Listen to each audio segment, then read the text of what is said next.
Hello. मैं खुश हूँ। देखिए, तो खुशी की बात है क्योंकि रणवीर इलाहाबादिया भाई का जो चैनल है वो वापस आ चुके हैं। सारे वीडियोस भी वापस आ चुके हैं।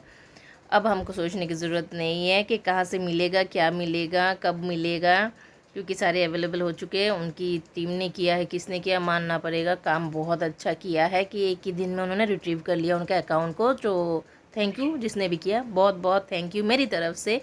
और मैंने वीडियो पॉडकास्ट मतलब ये रील बनाया था, एक शॉर्ट बनाया था, तो उसमें भी बताया था कि ये हैक हो चुका है। बहुत मेरे को खुद खुद बुरा लगा था, मैं भूतनी की तरह बैठ गई थी।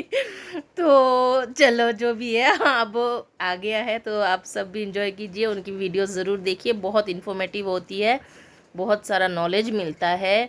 और टाइम इधर उधर वेस्ट नहीं करती, मैं रील्स नहीं देखती, मगर फिर भी बनाया सिर्फ उनके लिए है। थैंक यू सारी टीम को।